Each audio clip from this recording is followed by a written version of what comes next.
तीन पार्टी जो है सामने आ रही है। एक पार्टी है निर्दलीय लड़ेगी चंद्रशेखर वाली पार्टी, एक है मनोज कुमार जो इंडिया गठबंधन है जिसमें समाजवादी पार्टी और कांग्रेस मिलके और भी सारी जो पार्टियां मिलके जो है मनोज कुमार को लड़ा रहे हैं। एक तीसरा है ओम कुमार जो बीजेपी पार्टी से। जनता वोट किसको? चंद्रशेखर की थोड़ी वो चली है बात, चंद्रशेखर को कह रहे हैं यहाँ पे लोग और इंशाल्लाह वही जीतेगा। एक चीज, एक समीकरण होता है, जैसे समाजवादी पार्टी जो है वो पूरा सपोर्ट कर रही है मनोज कुमार को, चंद्रशेखर खाली अकेले लड़ रहे हैं, तो कैसे जीत जाएंगे? चंद्रशेखर के साथ जब आवाम लड़ाएगी तो इंशाल्लाह जीतेंगे। तीन कैंडिडेट है, एक है चंद्रशेखर जो निर्दलीय है, और एक है मनोज कुमार जो समाजवादी और कांग्रेस के गठबंधन से है, तीसरा ओम कुमार जो बीजेपी से है। क्या लग रहा कौन जीत सकता है? पहली बात तो यह है फराज भाई कि यहाँ अभी तक लोगों को ये नहीं पता कि सांसद है कौन। हमारा जो अभी जो चल रहे हैं सांसद, उनका ही नहीं पता कौन है सांसद। अब तो जनता उसे वोट देगी जो सबसे पहले यहाँ किरतपुर में आए और यहाँ वादा करे कि हर 6 महीने में अपनी शक्ल दिखा के चला जाए। क्योंकि आज तक यहाँ इतनी पब्लिक खड़ी है, किसी से भी पूछ रहे यहाँ का सांसद का नाम ही नहीं पता। तुझे पता सांसद कौन है? तुम्हें पता है का सांसद कौन है? तुम्हें पता सांसद कौन है? नहीं पता कौन है? किसी से ही पूछ लो, यही नहीं पता आज तक किसी को सांसद है कौन। ठीक है, अब तो जनता उसे वोट देगी जो यहाँ आए, किरतपुर की पब्लिक के बीच में आएगा और वादा करेगा कि हर 6 महीने में काम करे ना करे, कम से कम शक्ल तो दिखा दे सांसद है कौन। अब अगर जैसे कि ये वाली बात है, मनोज पारस जो थे, विधायक मनोज पारस का कहना ये था कि भाई हमारी सरकार नहीं है तो हम काम कैसे करा दें। अब जो है अगर देखा जाए ओम कुमार जो है बीजेपी से हैं, तो अगर जैसे वो खड़े हैं तो सरकार भी उनकी है, तो क्या वो आ सकते हैं? लग रहा है उम्मीद जीत सकते हैं? भाई कोई भी आए, हाँ। सपा का आए, बीजेपी का आए या कांग्रेस का आए या गठबंधन का आए, कोई भी आए, हमारा कहना ये है जो काम करेगा हम वोट उसे देंगे। अच्छा, आप देख लो कितनी सड़कें हैं, आज तक यही सड़क नहीं बन पाई। मंडावर रोड वाली, मंडावर वाली जो सड़क है, आपने कितनी आवाज़ उठाई इस पर, आज तक यही सड़क नहीं बन पाई। तो हम तो इस बार वोट उसे देंगे जो यहाँ आके वादा करे कि भाई हम जो है सारे काम करेंगे और कम से कम 6 महीने में एक बार शक्ल दिखा दे पब्लिक को अपनी। इतने लोग हैं, 100-200 लोग, आप किसी से ही पूछ लो सांसद, किसी को अगर पता हो कि सांसद का नाम क्या है। तो सांसद कभी आए नहीं है? कभी नहीं आए, हमने तो देखा नहीं। तुमने देखे भाई? ना आए नहीं, आप नाम पूछ लो किसी से भी। मैं शर्त रख रहा हूँ, इतने सब्जी वाले बैठे हैं, मंडी वाले बैठे हैं, किसी से भी आप नाम पूछ लो कि सांसद का नाम क्या है, किसी को पता ही नहीं। तो बड़ी बात यही है, अब जैसे पूछो, आप नाम पूछो, आप नाम पूछो, जितनी पब्लिक का नाम पूछ लो। जानने की कोशिश करेंगे, और भी लोग यहाँ पे मौजूद हैं। आजा।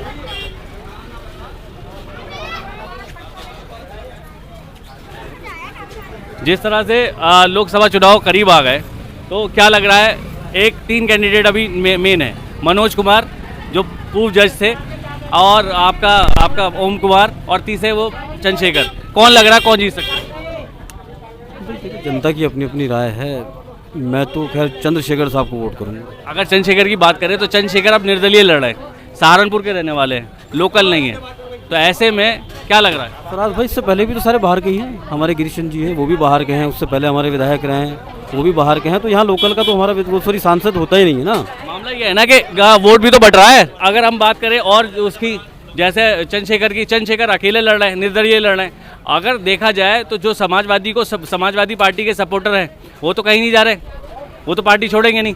जो कांग्रेस के सपोर्टर हैं वो कहीं नहीं छोड़ेंगे। ऐसे में चंद्रशेखर कैसे जीत सकते हैं? फराज भाई, जीत और हार का फैसला तो खैर जब चुनाव होंगे उसके बाद ही पता चलेगा, मगर ये अपनी अपनी राय है। मुझे वो बंदा पसंद है चंद्रशेखर, तो मैं तो वोट उसी को करूँगा। आप देख सकते हैं लोकसभा चुनाव को लेके जनता इस बार किसको वोट देगी, क्या लग रहा है? 3 कैंडिडेट हैं, चंद्रशेखर जो आज़ाद पार्टी है और निर्दलीय भी हो सकती है, एक इंडिया गठबंधन जिसमें आपका मनोज कुमार पूर्व डिस्ट्रिक्ट जज जो थे वो हैं, और तीसरे ओम कुमार जो बीजेपी पार्टी से हैं। तो इन तीनों में कौन लग रहा है जनता किसके साथ जाएगी?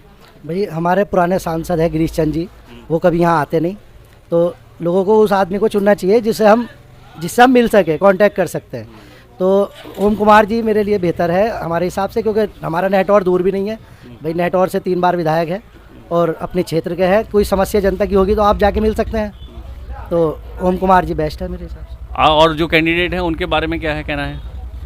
अगर मनोज कुमार की बात करें, जज हैं, समाजवादी पार्टी से है, समाजवादी पार्टी से होने के बाद इंडिया गठबंधन से है, तो क्या लग रहा है जीतेंगे? भाई जीत हार तो बात की बात है, अभी तो जनता के मन में किसका को वोट जनता देगी है तो जनता के मन की बात है। बेस्ट बाकी ये है, इस वक्त तो ओम कुमार मेरी नज़र में बेस्ट है। आप देख सकते हैं और लोगों के बीच में भी चलेंगे, उनसे भी राय लेंगे। बने रहें आप हमारे साथ। लोकसभा चुनाव को लेके क्या इलेक्शन के बारे में जाते हैं? अच्छा, जो गिरीश पुराना सांसद है उसके बारे में पता है कुछ? कौन था, क्या था, विकास क्या हुआ? कुछ नहीं। मतलब वोट जो डालेंगे ऐसे ही डाल दिया जाएगा। वोट का जो अधिकार है उसका इस्तेमाल किस तरह से करना चाहेंगे इस बार? मतलब अगर आपका जो वोट है, वोट एक बहुत बड़ा अधिकार है, 5 साल में एक बार आता है। अगर आपको नहीं पता कि पुराना कौन था और नया कौन आना चाहिए, तो ये तो वही वाली बात है ना कि हमारी जो युवा पीढ़ी है वो भी जानना चाहती है कि किस तरह का आदमी कैंडिडेट हमें चुनना चाहिए, किस तरह का नेता चुनना चाहिए। तो आपको क्या लग रहा है? अब बतावे क्या, अब तो रमजान में उलझे हुए हैं। अब तो मेरा सवाल यही है कि जनता के बीच में अगर हम हैं और जनता जो है ये तो बताए कि उसे कैंडिडेट किस तरह का चाहिए। सर बेहतरीन राजनीति ये कर रहा है हमारे छोटे भैया। हम क्यों कह रहे, हमें ना पता ना, तुम कह रहे ना कैंडिडेट कैसा चाहिए? बढ़िया कैंडिडेट होना चाहिए जो आवाम को देखे। हाँ, कौन जीत सकता है? जी ये तो देखो वक्त ही बताएगा कौन जीतेगा कौन नहीं जीतेगा। चेहरा कौन सा पसंद आ रहा है इस टाइम? चेहरे तो भाई सारे पसंद है। मतलब 3 चेहरे हैं इस टाइम जो सामने, मनोज कुमार और दूसरा चेहरा जो है आपका चंद्रशेखर है, तीसरा ओम कुमार है। तो चेहरा इन तीनों में से कौन पसंद आ रहा है? तीनों चेहरे तो जो ऊपर वाले ने बनाए सारे पसंद हैं। मतलब कैंडिडेट के हिसाब से, मजबूती के हिसाब से, विकास के हिसाब से कौन सा लग रहा है? अरे भाई कमजोर तो आज के दौर में कोई भी नहीं है, सब मजबूती है। कौन सी पार्टी कमजोर है? दो तरफा वाली बात है, किसी के बारे में नहीं बताना चाह रहे भाई। जब तक आप ये नहीं बताओगे कि चेहरा कौन है, एक किस तरह का। लोकसभा चुनाव को लेके 3 कैंडिडेट अभी सामने हैं, चंद्रशेखर, ओम कुमार, मनोज कुमार। ये एक इंडिया गठबंधन, एक आज़ाद, जैसे आज़ाद नाम है इसी तरह से निर्दलीय, और एक ओम कुमार जो बीजेपी से। आपकी नज़र में कौन कैंडिडेट है जो बेहतर है? तो बीजेपी वजह काम कर रही है सबके लिए। और ये जो 2 चेहरे हैं जैसे मनोज कुमार हुए, ये सब भारी चेहरे हैं, भारी चेहरे हैं ये। भारी मनोज कुमार तो लोकल है। नहीं, मनोज कुमार वाला नहीं है ये, मनोज कुमार दूसरा है ये जज है ना मनोज कुमार। हाँ, तो बिजनौर में ही तो थे। नहीं, चंदोसी के है ये जी। और वो चंद्रशेखर जो है, चंद्रशेखर भी भारी लोग हैं, ये सहारनपुर के लोग हैं। ये जो है हमारे ओमकार जी अपने सेठ अपने उसके है अपने क्षेत्र के। तो मतलब अगर देखा जाए तो विकास की वाली जो बात है, तो विकास का जैसे कि पुराने जो हमारे सांसद थे उन्होंने कितना विकास किया? विकास पहले वाले विकास नहीं करा, गिरीश चंद ने विकास नहीं करा यहाँ के। ये तो आके किरतपुर आके मुड़ के भी नहीं देखा इन्होंने कि किरतपुर है कहाँ। अच्छा। हाँ, अपने क्षेत्र का ही होना चाहिए सांसद। ओम कुमार अपने क्षेत्र हैं, ओम कुमार को ही विजय दिलाइए। आपका क्या कहना है चाचा? आ जाओ। क्या लग रहा है इस बार तीनों में से कौन जीतेगा? ओम कुमार। वजह अपने क्षेत्र का है, ये अपने क्षेत्र का विधायक है नेटवर्क का। अब मुस्लिम वोट तो मिलते नहीं। मिलेंगे 10% मिले, 15 मिलेंगे, मिलेगा जरूर। क्योंकि अगर देखा जाए यहाँ मुस्लिम वोट के माहौल में निकलते हैं वोट, यहाँ केतपुर में जो है निकलते हैं। हाँ, अब मामला यही है ना कि जैसे चंद्रशेखर है, ठीक है, चंद्रशेखर दलित वाली बात कर रहे हैं, पिछड़ा वर्ग की बात।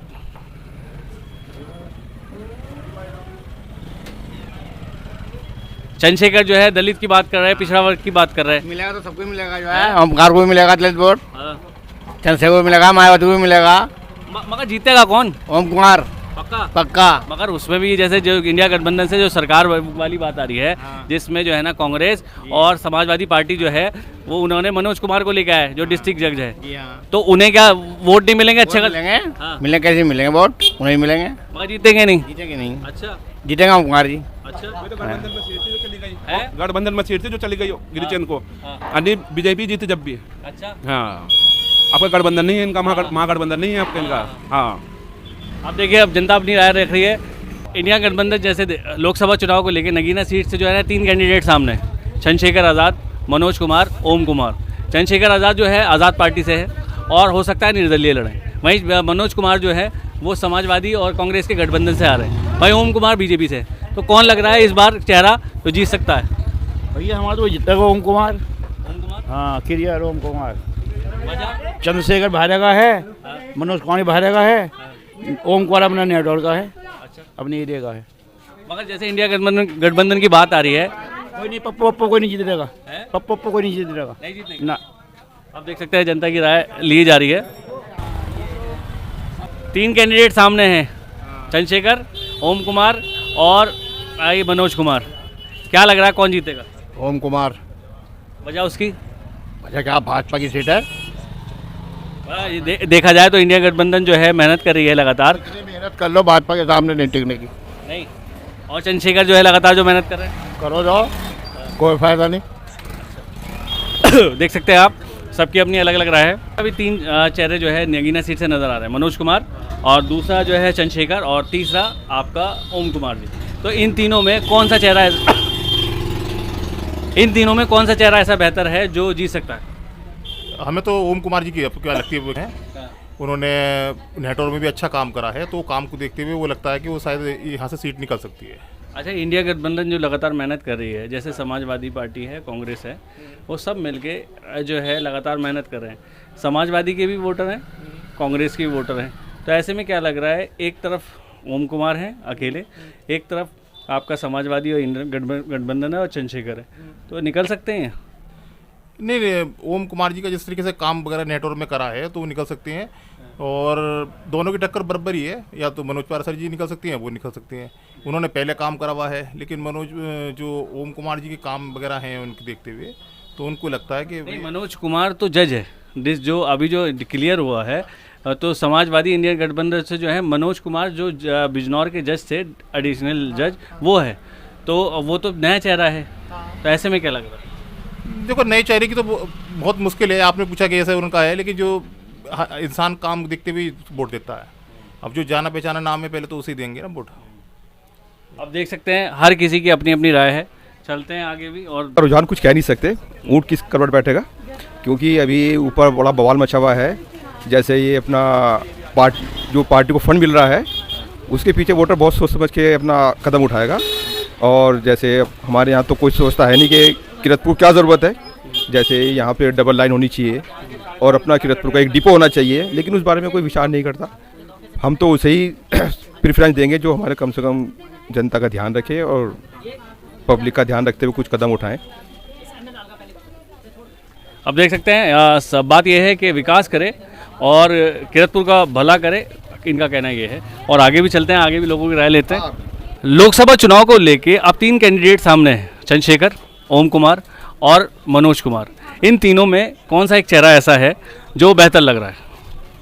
जिस तरह से चंद्रशेखर आज़ाद मेहनत कर रहा है और कई बार वो जेल जा चुका, एक बार उसे आजमा के देखो, आखिर बसपा का एक कैडर भी उसके साथ जुड़ा हुआ है, और अगर वो सही ढंग से इलेक्शन लड़ते हैं तो तुम्हारी आवाज़ संसद तक जरूर उठाएंगे। अच्छा, जिस तरह से इन्हें क्या हो रहा था, सुनने में ये आ रहा था, समाजवादी के बैनर तले बात आ रही थी, इंडिया गठबंधन के बैनर तले बात आ रही थी, मगर ये भी सुनने में आया था कि इन्होंने कहा था कि चिन्ह मैं अपना ही लूँगा, अपने ही चिन्ह पे लड़ूंगा। उसके बाद ये सुनने में आया कि मनोज कुमार जो है डिस्ट्रिक्ट जज जो है उनको हो गया है। तो ऐसे में अब ये निर्दलीय हो गए, अब ये किसी पार्टी के बैनर तले फिलहाल नहीं है। तो ऐसे में एक समाजवादी पार्टी जो है उसका कांग्रेस से अलाइन हो रखा है, इंडिया गठबंधन बन गया है। तो ऐसे में समाजवादी के वोट, कांग्रेस के वोट सारे मिलेंगे एक साथ। वहीं ओम कुमार है, ये अकेले रह गए। तो क्या लगता है किस तरह से जीतेंगे? चंद्रशेखर आज़ाद जी, चंद्रशेखर आज़ाद जी के साथ जो बसपा कमज़ोर हुई है ना हमारे ज़िले के अंदर, एक तो इसे फ़ायदा मिलेगा इस चीज़ का ही ना चंद्रशेखर आज़ाद जी को। और अलायंस की बात तो ये कि हमारे क्षेत्र में कांग्रेस का कभी कोई जनाधार नहीं रहा, और कांग्रेस के जो वोट बैंक है वो तो छितरा हुआ है, वो किसी के पास कभी जाता ही नहीं और पता ही नहीं चलता कि उसका वोट बैंक है कौन सा। हमारे क्षेत्र में ज़्यादातर समाजवादी पार्टी और बीजेपी का ही का इलेक्शन होता है। लेकिन मैं समझता हूँ, मेरी सोच है कि चंद्रशेखर आज़ाद के साथ अगर ये जो इस वाले क्षेत्र के ऊपर, हमारे नगीना क्षेत्र पे जो एससी जो वोट है ना, वो इतना ज़्यादा है कि वो एससी और प्लस मुस्लिम, ये 2 वोट इतना अच्छा है कि अगर ये किसी पार्टी की तरफ को जरा सा भी मुँह हो जाए तो फिर और पार्टियां सकते में रह जाएंगी। अच्छा, एक चीज़ और भी है, जिस तरह से मायावती जो है, मायावती ने एक बहुत बड़ा काम किया था कि चमार लफ्ज़ हटाया था कि कोई किसी को चमार नहीं कहेगा। ऐसे में अगर मायावती के जो जितने भी वोटर हैं वो अगर उनसे कटते हुए नजर आएंगे, क्योंकि चंद्रशेखर के साथ दलित ही जाएगा, पिछड़ा वर्ग ही जाएगा और सब मुस्लिम लोग जाएंगे, तो ऐसे में मायावती का साथ छोड़ के चंद्रशेखर के साथ लोग आएंगे। ऐसा है, मायावती पिछले काफ़ी समय से सक्रिय नहीं है, उनको सक्रिय ना होने का फ़ायदा चंद्रशेखर आज़ाद को मिलेगा। और जब बहन मायावती और चंद्रशेखर एक ही कास्ट के अंदर से आते हैं तो क्यों ना मायावती जी को चंद्रशेखर को लड़ाना चाहिए था। जबकि ये तो ऐसा लग रहा है कि ये अपने एससी वोट के अंदर ही इनके अंदर फूट है। जब इन दोनों पार्टियों के अंदर फूट है तो नुकसान तो चंद्रशेखर आज़ाद जी को भी होगा और मायावती जी को भी होगा, क्योंकि मायावती जी काफ़ी समय से सक्रिय नहीं है और उस सक्रिय ना होने का फायदा चंद्रशेखर आज़ाद जी उठाएंगे, क्योंकि वो कहीं नाम नहीं लिया जाता और चंद्रशेखर आज़ाद भी एससी से आते हैं। तो जाहिर सी बात है वोटर को तो लग रहा है कि जब हमारी मायावती नहीं खड़ी हो रही या उसका वोट बैंक नहीं है तो चंद्रशेखर आज़ाद जी को इसका फायदा नहीं। इसमें इंडिया गठबंधन में मायावती का जिक्र आ रहा है कि हो सकता है कि वो प्रधानमंत्री की रेस में हो। देखो आज तक तो नहीं है, आज नॉमिनेशन है, आज जो चीज़ हो रही है कि आज शायद जन्म तिथि डिक्लेयर होगी, उसके बाद हो सकता है कुछ साफ हो, लेकिन ये तो कयास है क्योंकि मायावती ने 4 दिन पहले कह दिया है कि मैं तो अकेले लड़ूंगी। मैं जब अकेले लड़ूंगी तो जाहिर सी बात है एक संदेश वोटरों के पास भी चला गया कि वो तो अकेले लड़ेंगी। नहीं, अभी जैसे आपने कहा कि मायावती काफ़ी दिन से सक्रिय नहीं थी, अब वो आपने ही कहा कि जो है ना मायावती सक्रिय हो रही है, तो ऐसे में वो जो लोग जिन्हें समाज कुछ समझता नहीं था, जिन्होंने मायावती के टाइम में आने के बाद उन्हें समाज ने समझना शुरू किया, अब वो अगर खड़े होंगे तो मायावती के साथ जाएंगे ना, वो चंद्रशेखर के साथ क्यों जाएंगे? बात यह है कि हमारे हिंदुस्तान की सियासत ये कहती है कि जो करंट होता है लोग उसे याद रखते हैं, पुराने को याद नहीं रखते उसने क्या किया हमारे साथ, या वो कैसी थी, अच्छी थी या बुरी थी। आज जो स्थिति है वो चंद्रशेखर आज़ाद की है, जो हमारे क्षेत्र के अंदर वो इतनी मीटिंगें कर रहा है, इतनी जनसभाएं कर रहा है, डोर टू डोर कैंपेन हो रही है, तो वो तो असर आएगा ना। अगर एक लीडर बयान दे के चला जाता है और फिर कहता है कि जी मैं भी खड़ा हूँ, तो शायद मेरे ख्याल से पब्लिक उसको इतनी डीपली नहीं लेती। अब देखना होगा कि जनता जो है अपने हिसाब से अलग अलग चुनने की कोशिश कर रही है और अपनी बात रखने की कोशिश कर रही है। जनता बने रहे आप हमारे साथ और लोगों की राय सुनते रहें। लोकसभा चुनाव को लेके नगीना सीट से 3 कैंडिडेट सामने आ रहे हैं, चंद्रशेखर, मनोज कुमार, ओम कुमार। कौन लग रहा है कि कौन जीत सकता है? मेरे हिसाब से तो ओमकार जी जीतेंगे। वजह इनका बैकग्राउंड बढ़िया है, 3 बार विधायक रह चुके हैं और कार्यकर्ता काम बढ़िया करते हैं। इंडिया गठबंधन जो है वो भी लगातार इंडिया मेहनत कर रहा है, तो ऐसे में क्या लगता है कि वो नहीं जीतेगा? नहीं, मेहनत तो है चंद्रशेखर, और चंद्रशेखर जी का भी काम बढ़िया है, आगे भी पीछे भी उन्होंने अच्छे काम किए, सहारनपुर के रहने वाले हैं, काम बढ़िया करते हैं। तो आपके हिसाब से इस बार कौन निकल सकता है? क्योंकि अगर देखा जाए जनता कंफ्यूज है, तो आपके हिसाब से जनता को किसके साथ जाना चाहिए? मेरे हिसाब से तो दोनों की पोजीशन बढ़िया है, बस तो ऊपर वाला ही जितवाया, कौन जीतेगा मेरे हिसाब दोनों में फाइटिंग है। तो फाइट जो है फिलहाल 2 में है, चंद्रशेखर में और ओम कुमार में। तो अभी और जनता की राय लेते हैं, फिर बताते हैं कि क्या होता है। बने रहें आप सब। लोकसभा चुनाव को लेकर 3 कैंडिडेट अभी सामने हैं नगीना सीट से, मनोज कुमार, ओम कुमार और आपका चंद्रशेखर। कौन कैंडिडेट लग रहा है कि वो जीत सकता है? हमें तो ओम कुमार जी लगते हैं, ओम कुमार जी जीत सकते हैं। वजह उसकी क्या है? उसकी एक वजह यह है कि सत्ता है और जो है जमीन से जुड़े हुए आदमी हैं, आते भी रहते हैं इधर, समझे? तो हमें लगते हैं कि वे जीत जाने चाहिए। अच्छा, जैसे इंडिया गठबंधन जो लगातार मेहनत कर रहा है, जिसमें कांग्रेस और समाजवादी पार्टी है और भी लोग साथ है, तो क्या लगता है वो जीतेंगे नहीं जीतेंगे? नहीं, इंडिया गठबंधन नहीं जीत पाएगा। ये तो सब जो है विपक्ष एक हो गया और सब जो है मोदी जी के खिलाफ है। अच्छा, किसी के पास कोई नया मुद्दा नहीं है। इनका कहना है वो मोदी हराओ, मोदी हराओ। ये क्या हम विकास करेंगे और चीज़ करेंगे, मोदी हराओ, मोदी हराओ से कोई जीतेगा? कभी भी किसी की कोई बुराई करके आगे नहीं बढ़ सकता, समझे नहीं? अपनी बातें रखो तुम, ऐसी बात क्यों रखते हो कि मोदी हराओ, मोदी हराओ? ये कहो हमें वोट दो, हम ये करेंगे, हम वो करेंगे, तो मैं नहीं समझता इंडिया गठबंधन। अच्छा, चंद्रशेखर जो है वह पहले के मुकाबले देखा जाए और पार्टियों के मुकाबले देखा जाए, चर्चा ज़्यादा चल रही है उसको लेके, तो जनता के बीच में भी जा रहे हैं, तो आपको क्या लग रहा है? नहीं, मुझे नहीं लगता चंद्रशेखर जी जीत पाएंगे, नहीं लगता, मुझे नहीं लगता। हरिजन वोट थोड़ा सा ज़्यादा ले जाएंगे, बाकी और समुदाय का वोट उन्हें नहीं मिलेगा। क्योंकि अगर मामला ये है ना कि इस निर्दलीय लड़ रहे हैं, एक इंडिया गठबंधन से लड़ रहे हैं, बीजेपी एक तरफा हो रही है, तो वोट का किस तरह से रहेगा समीकरण का? क्योंकि जनता कंफ्यूज है यहाँ पे, तो जनता को क्या मैसेज देना चाहिए? क्या वोट का तो बंटवारा होगा, तो जनता से मैंने ये कहना है कि जिसकी सत्ता हो, जिसके आने की सत्ता के ज़्यादा चांस हो, उसी पक्ष के कैंडिडेट को वोट देना चाहिए। क्योंकि फर्ज कर लो ओम कुमार जी जीतते हैं तो वो ऊपर से यहाँ ज़्यादा विकास करेंगे, वहाँ से ज़्यादा जो है योजनाएं लाएंगे। अच्छा, दूसरा कैंडिडेट जीतता है जिसकी सरकार नहीं है, तो उसको ज़्यादा योजनाओं का विकास होने के लिए वहाँ से नहीं मिलने का फंड, मैं ये समझता हूँ। आप क्या कहना चाहते हैं? सत्ता पक्ष का अगर सांसद जीतते हैं ओम कुमार जी, तो विकसित भारत के उद्देश्य से हमारे किरतपुर क्षेत्र में नगीना लोकसभा में बहुत विकास होगा। अब जैसा कि आपने प्रश्न किया कि आपके चंद्रशेखर रावण और मनोज कुमार जो पूर्व एडीजी रह गए हैं, उन्हें टिकट हुआ है। अगर समाजवादी का गठबंधन होता चंद्रशेखर के साथ, तो सीट निकलने के 100% चांसेस थे कि सीट या गठबंधन को जाती, परंतु अब दोनों को टिकट अलग अलग हो गए हैं, तो इसमें मैक्सिमम चांसेस ये हैं कि ये सीट जो है बीजेपी के खाते में जा रही है। और मैं तो यही चाहता हूँ कि 2 बार से यहाँ सांसद अलग अलग पार्टी के रह गए हैं, और आप देख लीजिए कि इतना विकास यहाँ नहीं हो पाया इसी वजह से। अब की बार मेरा मन ये है कि ऐसा होना चाहिए, और अगर होता है तो बहुत ही शानदार कि सीट जो है ओम कुमार जी के खाते में जाए बीजेपी के, तो यहाँ अलग ही आपको माहौल और विकास देखने को मिलेगा। हर किसी की अपनी अलग राय, जनता भी जाने कि कौन क्या कह रहा है, क्योंकि हर कोई अपने तरीके से बेहतर सोचता है। तो देखना होगा अभी, और जनता की राय भी लेंगे। बने रहें हम हमारे साथ। आप जो बात करें लोकसभा चुनाव को लेके, आज जो है ना क्लियर हो जाएगा कि इलेक्शन कब है। नगीना सीट से 3 कैंडिडेट सामने आए हैं। मनोज कुमार एडिशनल डिस्ट्रिक्ट जज जो थे वो समाजवादी और इंडिया गठबंधन से हैं। ओम कुमार जो बीजेपी पार्टी से हैं। वहीं चंद्रशेखर जो हैं वो आज़ाद पार्टी से हैं और निर्दलीय ही शायद लड़ रहे हैं। आपके हिसाब से कौन सा कैंडिडेट बेहतर है? हमारे हिसाब से जो ये हैं, जो आज़ाद चंद्रशेखर जी, ये बेहतर है। अच्छा, अगर देखा जाए अगर ये निर्दलीय लड़ रहा है तो ऐसे में ऐसा नहीं होगा कि वोट कटने की राजनीति होगी? मान लीजिए जैसा आपका वोट है, कीमती वोट है, ऐसे में एक तरफ तो इंडिया गठबंधन है, एक तरफ बीजेपी है।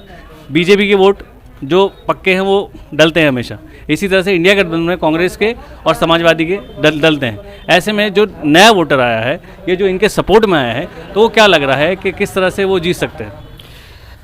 एससी वोट और मुस्लिम वोट का जो गठजोड़ है, यहाँ पे तकरीबन मेरे ख्याल से 50 से 55% या मुस्लिम वोट है, प्लस 25 से 30% दलित वोट है।